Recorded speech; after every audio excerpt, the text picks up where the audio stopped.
Between concrete walls, there's a place for us where we could go, where we could be alone. Between city lights, we don't have to hide. I wanna go, do you wanna follow? There's something in the air, I can't explain it, but it's there. Ain't nobody gonna find us in our secret love affair. I don't wanna have to hide no more, it shouldn't be unfair. I wanna go and I wanna know, do you wanna follow? Baby, do you wanna follow? Come with me, do you wanna follow? Baby, can't you see that?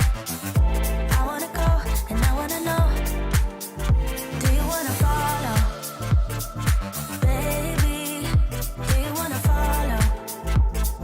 Come with me, do you wanna follow? Baby, can't you see that?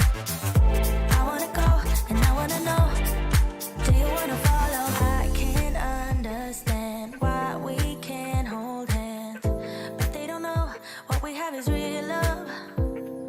Aren't you sick and tired of having to hide? I know a place, do you wanna follow? There's something in the air, I can't explain it, but it's there. Ain't nobody gonna find us in our secret love affair. I don't wanna have to hide no more, it shouldn't be unfair. I wanna go and I wanna know, do you wanna follow? Baby, do you wanna follow?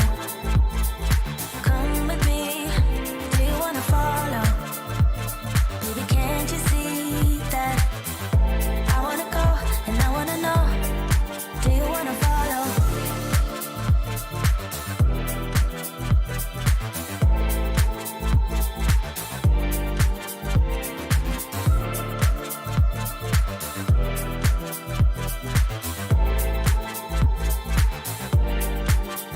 Do you wanna follow? Baby, do you wanna follow? Come with me, do you wanna follow? Baby, can't you see that? I wanna go and I wanna know, do you wanna follow?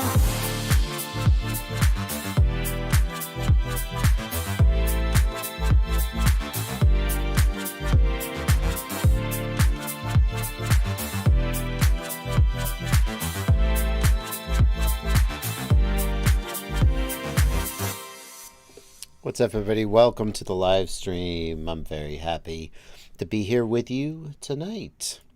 And I'm very happy that you're here with me tonight. And I was trying to be clever with my intro and fiddle with what was showing on screen and didn't do a great job of it. But if you were paying attention, then you know what I'm working on today and was struggling to finish on time. So you can figure that out by yourself if you want. Mario Guzman says, I can see the O3 air unit and goggles on the table. No, you can't. No, you can't. You cannot.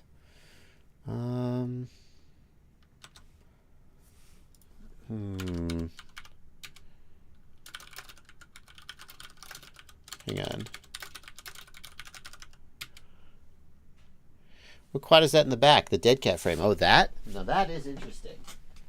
Oh, look at this chunky boy. That is the iFlight Chimera 7. Why do I have that? Isn't that interesting? It's a chunky boy. Flying a 7-inch these days. Yes. So, here's the deal. Did the stream just stutter? No. Here's the deal. I have a, normally if I haven't finished a video on time, then I just am like, screw it, I'll finish it tomorrow morning. And then, the video comes out at 1 p.m., 2 p.m. instead of 11 a.m. But I have a video I'm working on that can't be delayed, and it has to come out at a specific time. And as a result, and it's not ready. It's not ready yet. It's editing. It's rendering. Actually, it's not rendering right this minute because if it was rendering while I was streaming, then the stream would be, the computer would gag. But I finished the last little bits of the edit. There's always stuff right up to the last minute, as you probably know. And it's rendering. I got to upload it. And then I got to do all the, thumbnail, description, etc. And I got to do that tonight before I go to bed. So we're not going to do the whole 2 hours tonight, is what I'm trying to tell you. But tomorrow morning, sometime tomorrow, that video will drop and you can decide if you think it was worth it. Okay? I can't. I don't want to ruin the surprise by telling you which video it is or which what the video is about. Okay. So, but we're gonna have a good time. We're gonna stream. Maybe we'll do about an hour instead of 2 hours, and then I'll go back to work. Well, I couldn't let you guys. I was like, I'm not skipping the stream. I was sick. I went. How dare I go camping? I went camping with my family, and I was like, I'm not skipping the stream. So,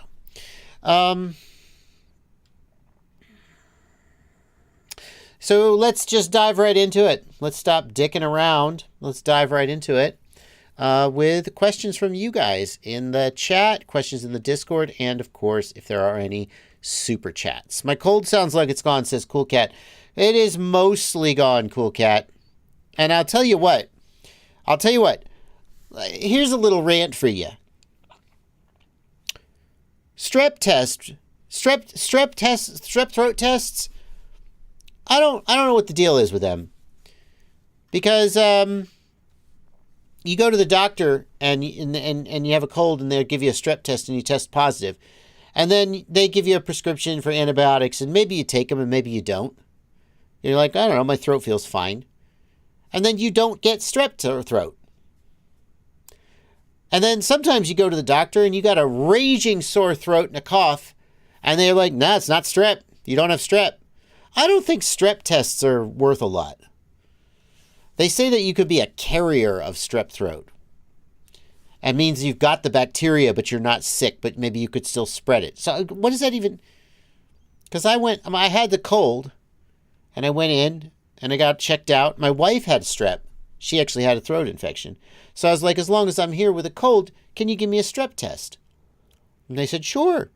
And she came back, and she was like, oh, positive. You have strep. Gave me an antibiotic prescription. Didn't pick up the prescription promptly. My throat felt fine. Kind of let it slide. Didn't get strep. I don't think I believe strep tests are a thing. Okay.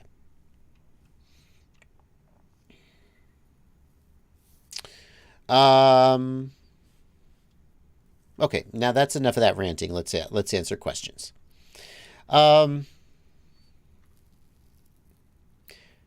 Does anybody know when the O3 air unit is coming out? Asks Quad Doc. Somebody knows. Who knows? Somebody knows. Kenny O. de Oliveira, thank you for a $5 super chat. New to FPV and I broke my capacitor. What's the best way to replace it? Can I just add solder on top of the current pigtail lead solder? Yes, Kenny O. My preferred approach to doing that is to use a relatively cold iron. Normally, you don't want to use a cold iron because you want to thoroughly flow the joint, right? And in this case, you don't want to thoroughly flow the joint. So you're going to use an iron instead of I might run at 750 or 850 Fahrenheit. Sorry, I still think about my soldering iron. So it's like 425 or 450 Celsius, I believe. Turn it down to something like 400 or 375 Celsius. Maybe not quite that low. But you just want to be able to melt a puddle of solder on top of the big XT60 pad, on top of the big XT60 wire. And once you've got that puddle sort of built up, you can melt the capacitor leg down into it, and then you don't flow the whole XT60 and have to resolder your whole XT60 pigtail. Here's a question from Rocket in the Discord. I have not been wanting to give Walksnail any of my money due to reasons. It's fine. It's your money. It's your money. But this $200 deal is quite tempting. I'd pair it with a Fat Shark T2. It's an HD2 remake with 800 by 600 screens. Would the missing pixels be that big of a deal? That's hard to say, man. Unfortunately, that's really hard to say. Because we don't know. Like, everybody wants to know. If you can find somebody who has the Walksnail system, take the HDMI output of their Walksnail goggles and feed it into your HDMI input and see what it looks like. Like, that's a good experiment to do. I don't know, man. Like, on the one hand, a little bit of missing resolution probably isn't that big of a deal. But on the other hand, if the scaling on the screen is garbage, it's going to just look really bad. So I couldn't say, but I wouldn't assume. Then again, for $200, hey, buy the VRX, $200. You would live a little and sell it if you don't like it. Maybe. Gadget RC wants to know the best brand of TPU for freestyle parts. I think SaneSmart is widely thought to be one of the best. SaneSmart, sure. I think it's 95A is the hardness I use.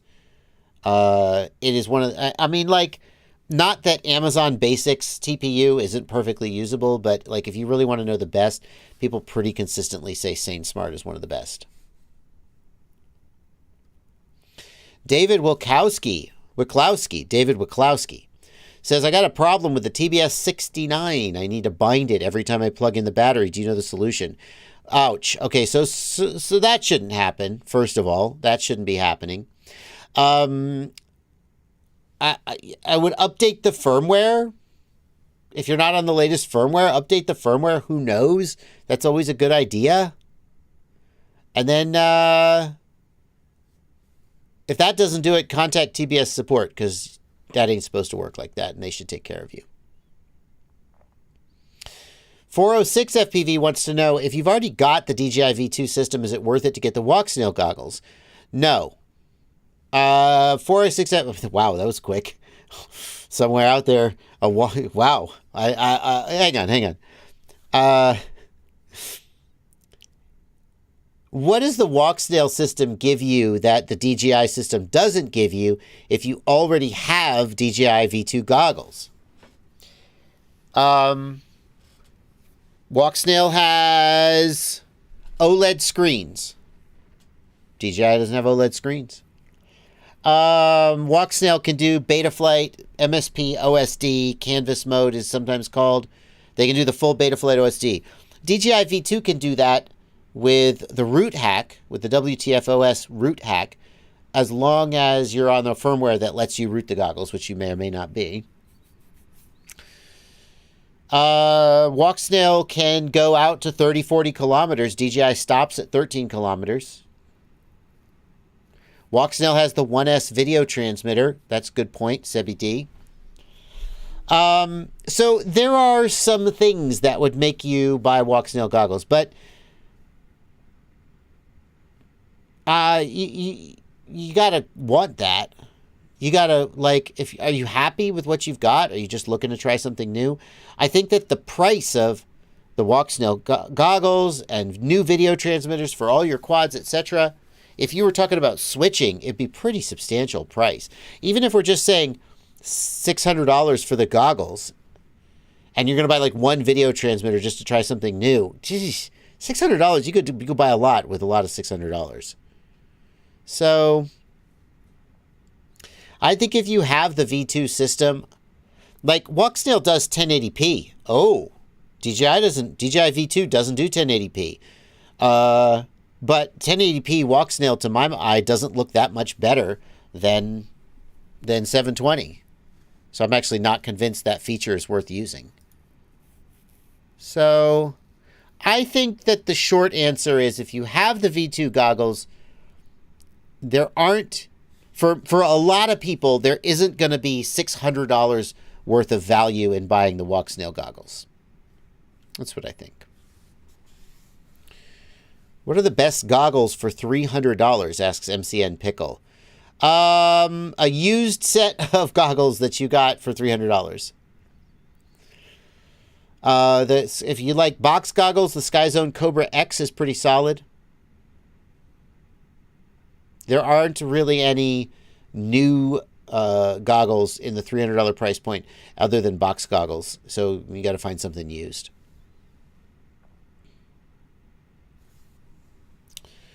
Brown Solo, thank you for a $5 super chat. What is the max power packet settings you can use on a Tango 2 with the Express LRS Slim Pro? And is there a workaround for more power? Ooh, that's a good question, Brown Solo. Brown Solo, I don't know the answer to that. Because I don't think the Tango 2 has the baud rate setting that lets you go up to 5.25 megabauds. Let me see if I can find an answer to that by jumping into my Discords and hitting up somebody. That's a good question.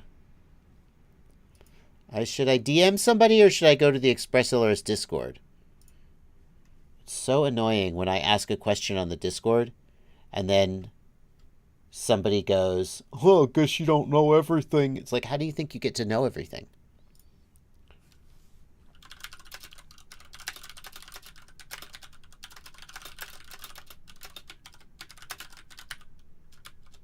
Okay. I'm going to ask, and I'd like to know the answer to that. As far as output power, I'd assume that you're okay up to 1 watt because it can do 1 watt on its internal module. But if you're worried about that, get a module with an external XT30 plug.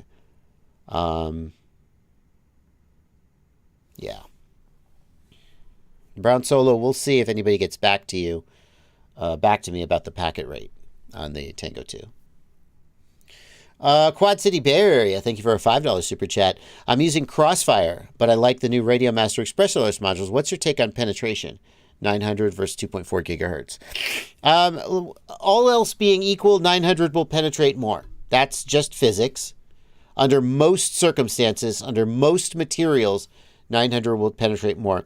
There are a few things. It's water, basically.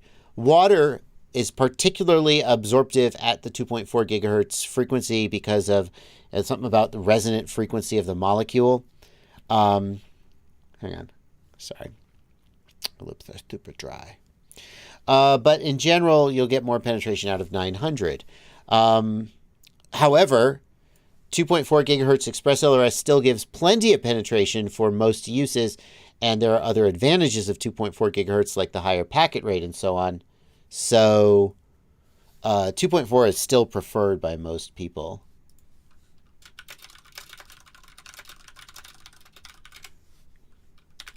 Thank you to Flying Baguette in the Express LRS Discord. Brown Solo, Flying Baguette points out that the Tango 2 gimbal polling is capped at 250 hertz. Since the gimbals are not pulled faster than 250 hertz, there really isn't any benefit to running Express LRS faster than that on the Tango 2. So the answer is 250 hertz.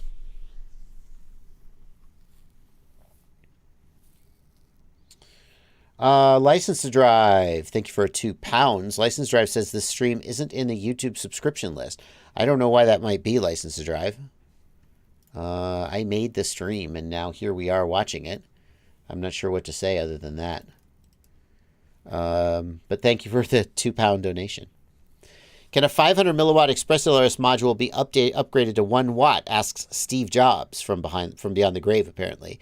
No, I mean, theoretically, you could go tweak those same... you're thinking of the trick that was done to make the 1 watt module operate at 2 watts. And theoretically, you could try to do this with some other module. It either wouldn't work or it would damage the module. That's the short version.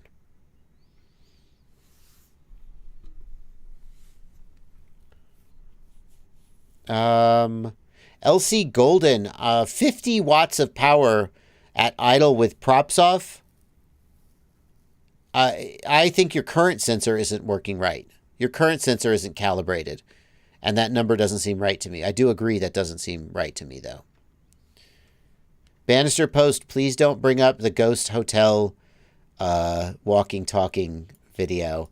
That was controversial. My point was just to show that 2.4 gigahertz could penetrate, not to claim that it was a good test.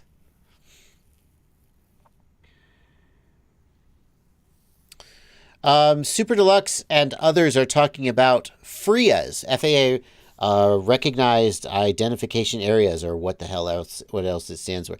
Places you can fly without remote ID. Super Deluxe, you don't have to be a CBO to get designated as a FRIA, but a CBO has to submit your application, is my understanding. So, in other words, if the AMA was a CBO, which it surely will be, then the AMA could designate all of its fields and put in the applications and do the paperwork to make all its fields FRIAs. If FPV Freedom Coalition becomes a CBO, which they say that they're planning to do and they're intending to do, assuming that they're accepted, then the FPV Freedom Coalition could submit the paperwork to designate my house as a FRIA. And I'm hoping that we get to make a video where we try to do that, because that'll be super fun. So once you have I don't have to be a CBO, but a CBO has to sort of sponsor your application. We got a question here in the Discord. Can I parallel charge two 6S batteries if one is at 3.9 and the other is at 3.6? Here's the deal about that, H2O. You can. Best practice is 0.1 volts per cell. So if one's at 3.9 and one's at 3.6, that is not the best practice. That is 0.3 volts per cell. The reality is that if you take a fully discharged, like 3.5 volts, 3.3 volts, if you take a discharged 6S and a fully charged 6S, like 4.2 volts, and you plug them in together, and I did this as an experiment with two batteries, what'll happen is that at first, like 10 or 15 amps will flow from the fully charged battery into the discharged battery. And that 10 or 15 amps will flow for a pretty short period of time. It drops off very quickly because the voltage on the discharged battery comes up very quickly, and the voltage on the fully charged battery starts to drop very quickly. And so what you see is a big surge of current, maybe 15 amps, perhaps, that quickly drops down to like 7 or 5 amps. And then that sort of coasts down until they equalize. Now, that's not good. That's not good for your batteries. It's not like you should just be doing this every day for fun. But if you think about it, 15 amps on a 1500 milliamp hour battery, that's a 10C, easy math. A 10C charging rate is bad, but you're only at that rate for 20, 30 seconds, perhaps. So you probably hurt your battery a little bit, but it's not like, oh, fire! What's really bad is when you combine like a 6S and a 4S, and now that 4S is going to go way outside its safe voltage range before it equalizes with the 6S. And that's how you get fires. So I wouldn't recommend that you parallel charge two batteries at 3.9 and 3.6, but if you decided to do that because you were just like, F it, I got to do it, I wouldn't think you were being insane and risking lighting your house on fire any more than usual. Mr. Eddie Nunez asks, do you think civilians will be able to export your flight logs if they scan your remote ID module and submit your reckless flight to the FAA? What flight log do you mean, Mr. Eddie Nunez? What flight log are you referring to? What is storing the flight log, and where is the information stored, and what kind of information is in this flight log? Because remote ID doesn't store any flight logs. It just reports your location, if you will. There's other stuff that it reports, but I don't think the remote ID module itself has any logging capability.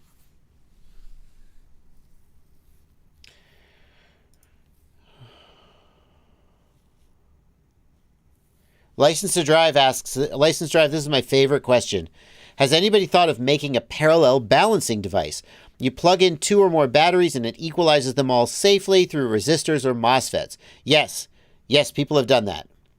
The problem is that by the time you build that device, you're a good chunk of the way towards just buying more chargers. You end up needing a lot of MOSFETs and microcontrollers, and it just adds up the power resistors that you might need. So parallel charging is like this sweet spot where you're adding a little bit of risk, you're saving a little bit of money, and you're saving some time. And as you add complexity to parallel charging and try and remove some of the risk, you end up just building a battery charger, right? So,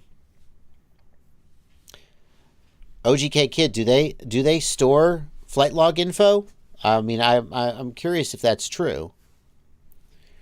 The Remote ID app could scan Remote ID and store logs of things that it saw.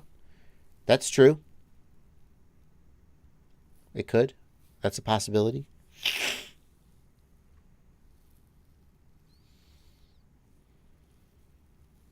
But as far as I know, there's no way for a person to like query a Remote ID module. The Remote ID module broadcasts the information that it's required to broadcast, and the people can tune in and listen to and receive those broadcasts, but they can't like ping the module and say, "Give me all your data." That doesn't exist. Steadfast RC asks, "Is it helpful to put my VTX into pit mode when trying to acquire satellites?" Yes, I think that would help. I mean, you could test it, but I think that would help because it would reduce the interference from the 5.8 gigahertz. LC Golden, thank you for a $5 Canadian. Just want to say thanks. I appreciate all the content you put out. Wouldn't be flying without you. Thank you so much, LC Golden. That's very kind of you to say. And thank you for the donation. DTFPV says the new Mobula 6 Express LRS PID loop is set to 0.8. Isn't that crazy low? Why? Good question. That is crazy low. I don't see why you wouldn't run it at, I mean, I assume it's a BMI gyro. That's why it's not like 8421. It's 3.6, 1.8, 0.8, I guess. I have no idea why they would do that. And I think it's silly. And if that's actually what needs to happen, then something is wrong with the quad. I hope that it's just a mistake.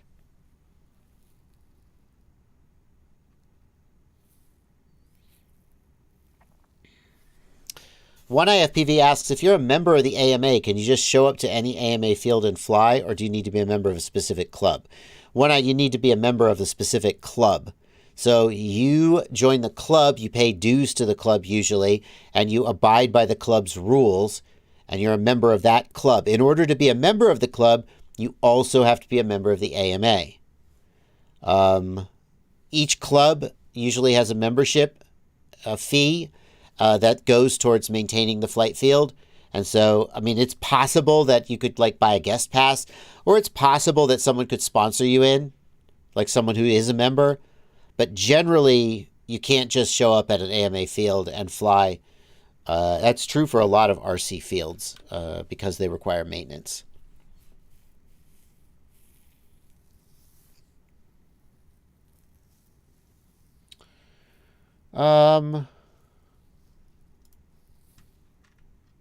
Let's see here. The Remote ID module will allow you to export the scanned flight, Eddie Nunez. Eddie, that's really surprising to me. That's surprising to me. Like it broadcast. I believe that Remote ID is broadcast only, that it is not like bidirectional, and so I don't.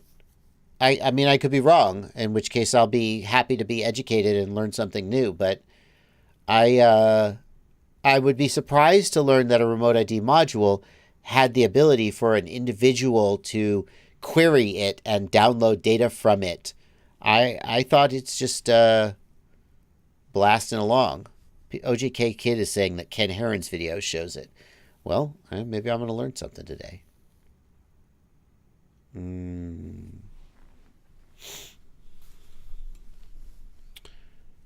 Lord Henricks asks if I just got the GoPro replacement subscription for my Hero 11, can I turn in my destroyed and bought secondhand session for a new one?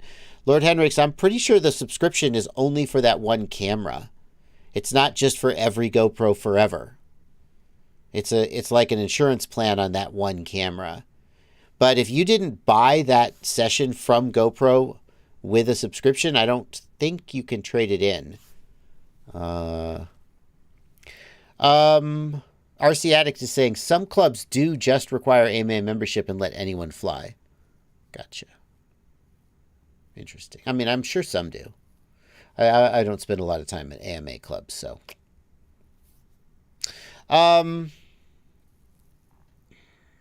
Super Deluxe confirms GoPro subscription is by serial number. So if you bought a used camera off of eBay, you can't sub it. It is 8:30. I just want to remind everybody, in case you showed up after the beginning of the stream, it will be a abbreviated stream today.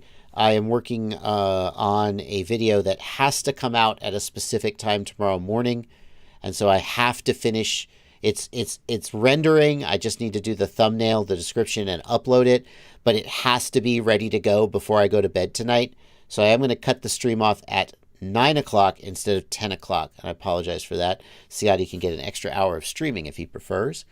I just want to let everybody know that that's going to be happening. What's the best way to transform a 5-inch freestyle into a long-range cruiser, asks Leo Ponce. Leo, the thing is, 5-inch is not great for long range. Because the smaller props are less efficient and the quads tend to be heavier. There are 5-inch lightweight cruisers that can fly for 20 minutes, and you might say, well, that's some kind of long range. Yeah, you're not wrong. But if you've built a freestyle quad, it's probably heavy enough that you're not going to get great results. You're not going to get more than, like, if you really push it, you'll probably get 7 or 8 minutes of flight time.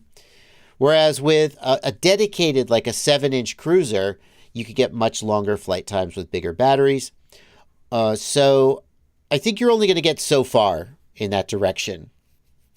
The best thing to do is to remove as much weight as possible. Use larger props if your frame will fit them. And use convert that weight, like take your GoPro off and use a battery that's heavier by the equivalent amount. Mr. Eddie Nunez points out that a Chimera 7 with a big battery is very heavy. You're right. So there's two directions you can go for long flight time. One is you have a big chonkin quad with great big props, big heavy batteries, and it just sort of achieves long flight time through sheer muscle. Okay? And one is that you have a super lightweight quad, and it's just super, super efficient. So, you know, there's 4-inch, 250, 280 gram quads that can fly for 25 minutes on a lithium ion battery, right? And then there's big, chonkin, 45-pound camera rigs that can fly for 45 minutes on, 25 pounds of battery. You can go either way. A 7-inch is going towards the heavy direction.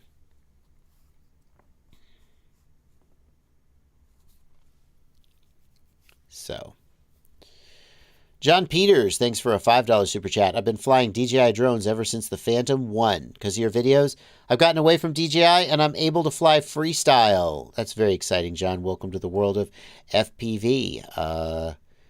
It's gonna hurt, but the pain will pay off eventually. So if you've got a 5-inch you want to convert into a long range, if you can get 7-inch arms for it, that's what you should do. Get 7-inch arms, put 7-inch props on it. You might not even need to change your motors if you go easy with the throttle.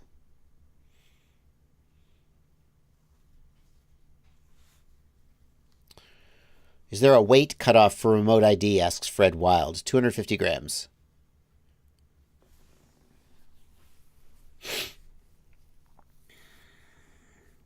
Eric Hobbies asks, do you use the same Omni antenna on the drone and the transmitter? Yes.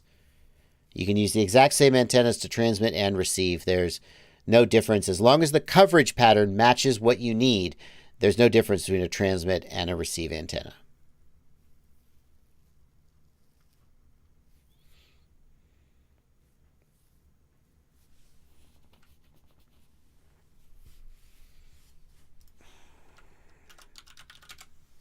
FlySky RC model. Why do you want me to check my email? What have you sent me?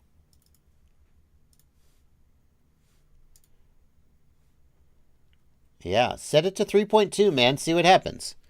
Set it to 3.2 kilohertz and see what happens. Those options are so. These options are normal for the BMI gyro. That's the PID loop options if you've got a BMI gyro. 3.2K is fine. Don't freak out about the fact that it's a smaller number than 8K. It's fine. The BMI gyro, the BMI 270 gyro is a very good gyro. But I don't know why they're shipping it at 0.8. Put it at 3.2, and if something goes wrong, then I don't know why they would do that. Like, can the flight controller not handle the SPI receiver at 3.2? It really oughta. I don't know.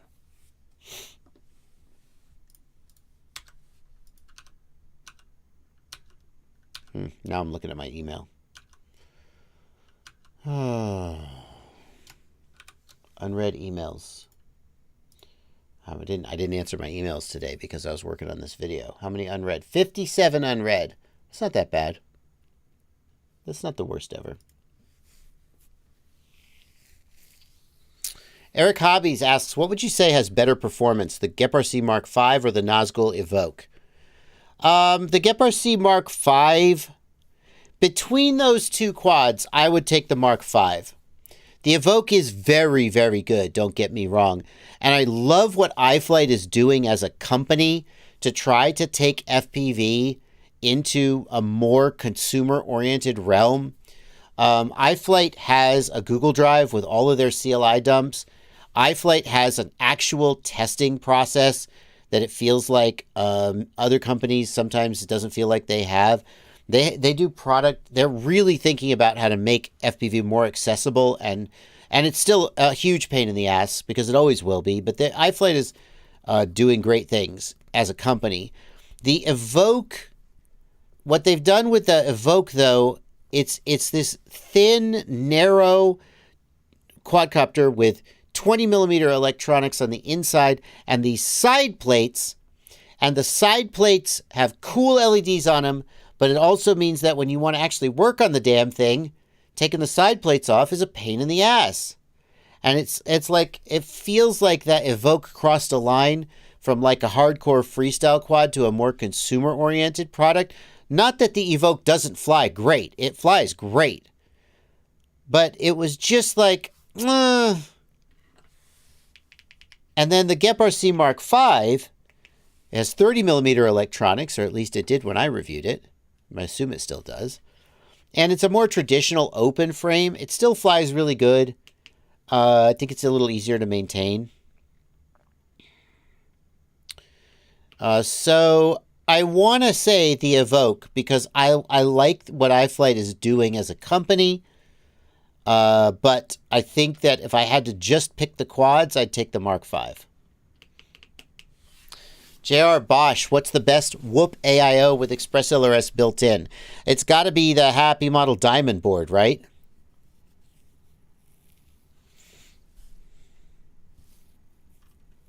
It's got to be the Happy Model Diamond board. Addison Francisco asks, when is a motor bearing too worn to fly? I have bearings that sound bad, but I'm not sure when I should replace them.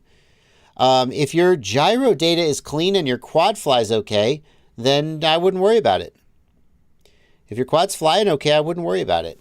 If you're getting little twitches, like tick, tick, tick, tick, tick, that can be a sign of bad bearings in your motors. If you're getting vibrations, if you hear an awful sound when you throttle up,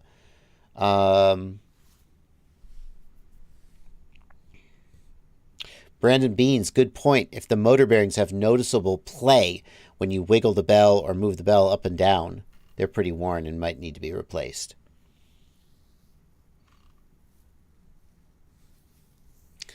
Raw FPV, thank you, or Rav FPV, thank you for a $14 super chat. Thanks for all your help over the years. I'm looking forward to the Flywood 2S mini quad shootout. One of those crazies that purchased the walk snail system, even though I'm balls deep in DJI. Yes, I am sorry to say that got delayed a little bit because I received a couple of products that I got sent 2 or 3 products all in the same week that were like, this is coming out urgently. Do you want to be part of the release? And I was like, well, I do. So I had to push back a little bit the work on the Flywoo 2S video. Glide Time, I'm still working on it. I'm still working on it. Glide Time says, I've seen some people making whoops with naked vistas. Would you recommend this? And see it being a valuable mini to compete with HD0? No. Glide Time, a tiny whoop, like a 75 millimeter with a naked vista, is too heavy. By the time you get to 85 millimeter, maybe, and by the time you get to 95 millimeter, okay, that's pretty good with a naked vista.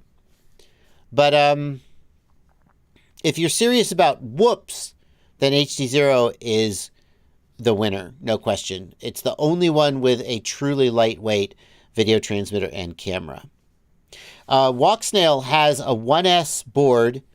They have a redesign of the 1S board that is coming soon that is even lighter than the current one by a couple grams.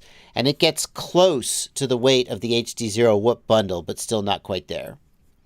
So if you really want digital video in a say 85 millimeter or smaller, I think HD0 or Walksnail, well, HD0 number 1, Walksnail number 2 would be my choice.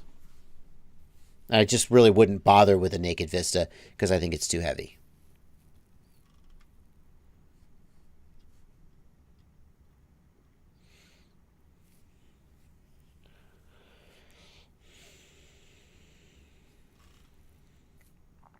Are Fusion and Rapid Fire the same in performance, or is one better? Asks Eric Hobbies. I think they're pretty close. They have similar hardware. They have the same chip, the same receiver chip, I think. And the last time I tested them, which was to be fair, a long time ago, they were about the same in performance. So honestly, I think Rapid Fire's price really needs to come down. Rapid Fire will cost you about $160. Fusion is about $120. Unless you just really love that red cover, or you just really want to support Immersion RC, I think Fusion is the one to get, just for the price and performance. I guess that Rapid Fire works with the Orca goggles and Fusion doesn't. Stefan Lockton asks, are you going to make a 7-inch section on your site? Would love to see your recommendations. Stefan, that's in the works, but I don't know how long it will take for us to put it together. Siati says, doesn't the Rapid Fire have a better receiver in it? Siati, when Fusion first released, it had a less sensitive receiver, and then they released an updated board and it has the same chip as Rapid Fire. So today, pretty much all the Fusions that you see have the same hardware, the same internal receiver or whatever as Rapid Fire. That's my understanding.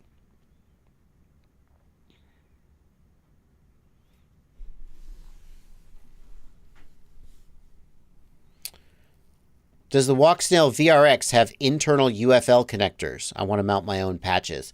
Alec Kirsten, since no one has seen them, I don't think anybody knows the answer to that, but I would assume it does. I would assume that the Walksnail VRX is the same board internally as the Walksnail Dominator goggles. I wouldn't think that they would just completely redesign their whole receiver board. I guess I don't know that for sure. I mean, they make a lot of different stuff. Maybe they made a new board. But I would guess that it's UFL on the inside.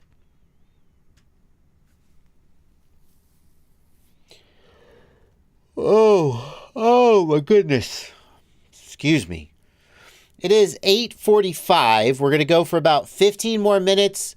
If you just showed up, it's a short stream tonight because I have a video that it has to come out tomorrow, and I have to upload it tonight before I go to bed.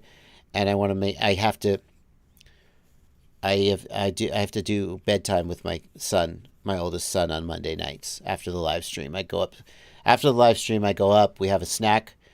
We watch the latest episode of Rick and Morty. If it's come out yet, they put it on hiatus. And then we go to bed. So I don't want to put him off. So I'm going to be cutting the stream at 9 tonight instead of 10 so I can finish this video and then get my family time. So, Siadi, if you want to start at 9, go for it.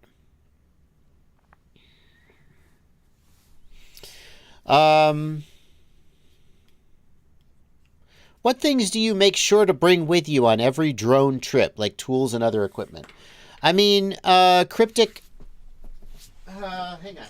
Oh, okay. Like, Cryptic, I have these 2 toolkits. These come with me on every trip. So, like, my drone tools, like hex drivers... little clamps, diagonal cutter. Let's see. So some screwdrivers. So my basic tool set, a Leatherman that covers everything I think to put in there. So that's my basic tool set. And then I've got, this one is my soldering set. I've got some solder. In there is some blue tack that I can use to hold wires and stuff if I need to. This is a really great portable multimeter. So tiny and so portable. It's really amazing. Love it. I bought these screw top cans because I want to carry this brass. And it gets all full of, metal bits and solder bits, so I wanted to keep it clean. And so I bought these screw top tins. I had to buy like 15 of them because you couldn't buy just one, but I was like, I did it anyway. Soldering iron, flux pen, another diagonal cutter for some reason. That comes with me. That's just in my backpack on every trip. I never take it out. And it's the basic stuff I would need to do repairs. Prop wrench.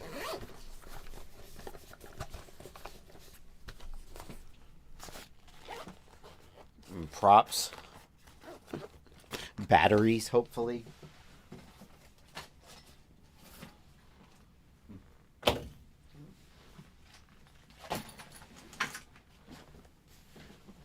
Which Leatherman? The Wave. Leatherman Wave. I usually have a couple of, like, I often don't bring spares these days. Instead, I just bring more quads. I used to travel with spares more than I do now. Now I just try to bring more quads.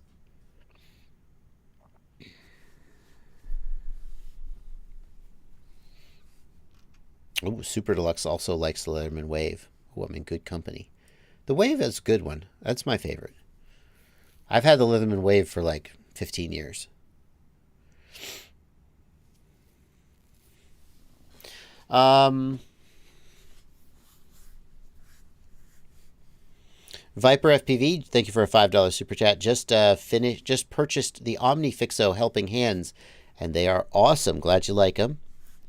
Mike, I don't know anybody who's bought them who doesn't love them. I know people who are like, I would never buy that, but everybody who's bought them, as far as I can tell, loves them. Mike Glider, thank you for a $5 super chat. Can you talk about the Atto receiver integration with the Orca goggles connect purpose with the Ghost module? Yeah, Mike, what that lets you do, so what you do, Mike, is you put the receiver into the Orca goggles. You get the FPV Connect module, and you solder the receiver to it, and you put it in the goggles. And then you can bind that receiver to... It sort of binds to your controller, and they're all bound together sort of in a network, so that the main thing that it does is when you change channels on your video transmitter, your goggles automatically jump to the correct channel. That's basically what it does. It lets them follow each other. I'm not sure if there are more features that it enables than that. I guess it could work like if you change channels on your goggles, it changes your video transmitter. That seems like that's a little risky. But that's basically what it does. Jude King asks, is DJI less sensitive to the VTX and goggles being the wrong polarity than analog? Stefan, I think that having the correct polarity antenna maximizes the signal strength going to the receiver. And having the wrong polarity antenna reduces the signal strength going to the receiver. And that's true for DJI and it's true for analog. I think that DJI is more resilient in a lot of ways than analog. So I suspect that if you were to use the wrong polarity antenna with DJI, you might not notice as much as if you were using the wrong polarity antenna with analog. But the signal would still be being reduced by the same amount. DJI would just deal with it better. I have a feeling that a lot of the antennas we use are either not strongly polarized, no matter what their spec sheet says, or something about the environments we fly in means that the difference in polarization is not as pronounced as you would think. Like if you're in a high multipath environment, you'll have the signal bouncing around a lot, and each time it bounces, it will change polarization. And so you can get in a situation where there's a lot of different polarizations hitting the antenna. And in that kind of situation, having like a really strongly polarized antenna might not have as much of a difference as compared to like a linear antenna. So I can tell you I've had situations where I had cross-polarized antennas and I was like, I don't know, I could see fine.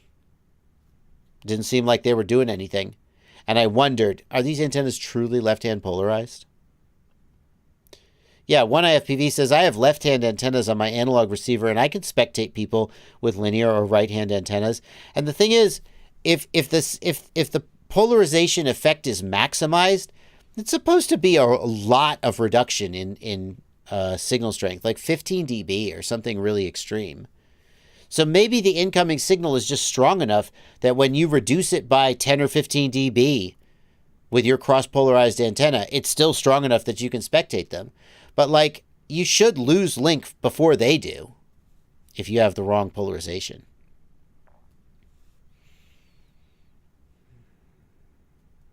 Jude King, I use the iFlight Crystal antennas on my DJI goggles. B-Man FPV, thank you for a $5 super chat. If tomorrow there was an apocalyptic meteor strike, how would you spend your last day and what would be on the menu for dinner? How would you spend your last day if there was an apocalyptic meteor strike? Oh, I don't know. What's going on with I think my chair is messed up. Do you hear that? That's not good. I got a loose screw. I'll have to look into that. How would you spend your last? Probably like with my family, right? I don't know. What would be on the menu for dinner? A homemade pizza. Because I have all the stuff to make homemade pizza in the oven already. Yeah. I would go. How would I spend my last day? No, I can't say that. I'll get YouTube won't like that.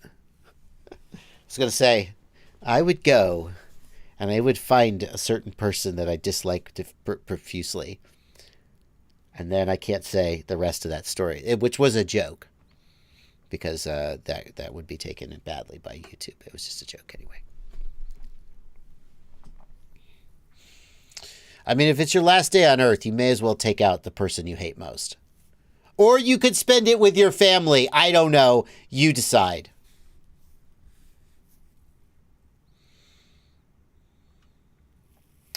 Dora Tai asks, will the analog signal be replaced by digital? Analog is... Digital is getting more and more popular, but analog will always, I think, be around, for especially for people who don't have the budget for digital. Analog, I don't ever think digital will be as cheap as analog. Just doesn't seem possible. So I think that analog will not be fully replaced. Folks, we got 5 more minutes. We're going to finish the stream at 9 today instead of 10 because I got a video I got to make sure it gets uploaded. And I don't want to keep my kid up super late waiting for me to read him a story and watch an episode of Rick and Morty with him. And if you're asking, how old is your son, Joshua? Is he old enough to be watching Rick and Morty with you? I decline to answer those questions. And I'm going to change the subject now. I'd just like to say, he was already watching Rick and Morty before I watched it with him. And if you say, well, isn't that your responsibility as a parent to, like, keep him from watching age-inappropriate content? And isn't that just you admitting to another failure? I would, again, just change the subject. And let you know that there's 4 minutes left in the stream. And is this what you really want to be talking about? Is my parenting. Eric Hobbies asks, is the SteadyView receiver good or should it be upgraded to something like a Fusion? Eric, the V3.3 SteadyView receiver, they say they finally fixed it. I don't know if anybody's validated that in the real world. The old SteadyView receiver, not good. So, Crusader says, is it possible for a VTX to fail but still broadcast a signal? I have a Xylo Stax that still outputs, but the range is down to inches. Yep, that is 100% exactly how they fail. The amplifier fails and it still barely transmits, but it doesn't have any range. Now, you should make sure it's not accidentally in pit mode, because it might be. But if it was working and you didn't change anything and it's showing that it's at max power and it's got inches of range, look at the LED on the side of the VTX, okay? If the LED on the side of the VTX indicates that it's at max power but you have inches of range, yeah. Did you run it with no antenna? If you power it up with no antenna, that would cause it. A Bike Too Many says, there's no too young or too old for Rick and Morty. You say that, Bike Too Many. In the last episode that we watched, Rick and Summer went to an end of the world party because they were just needing to get out and, let their hair down a little. So they found this planet that was going to be destroyed by an asteroid, and the entire planet was having a giant party. And Rick and Summer both promised each other no commitments, just as many encounters as possible, and then went down to the planet and consumed substances and participated in adult experiences with other aliens. And I feel like there is an age at which that content is not appropriate. This Quad Doc, this was from season 5. Those aren't spoilers.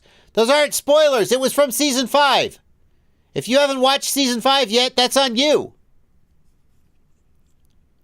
It was on season 5. I'm not spoilering season 6. Take it easy. Alrighty.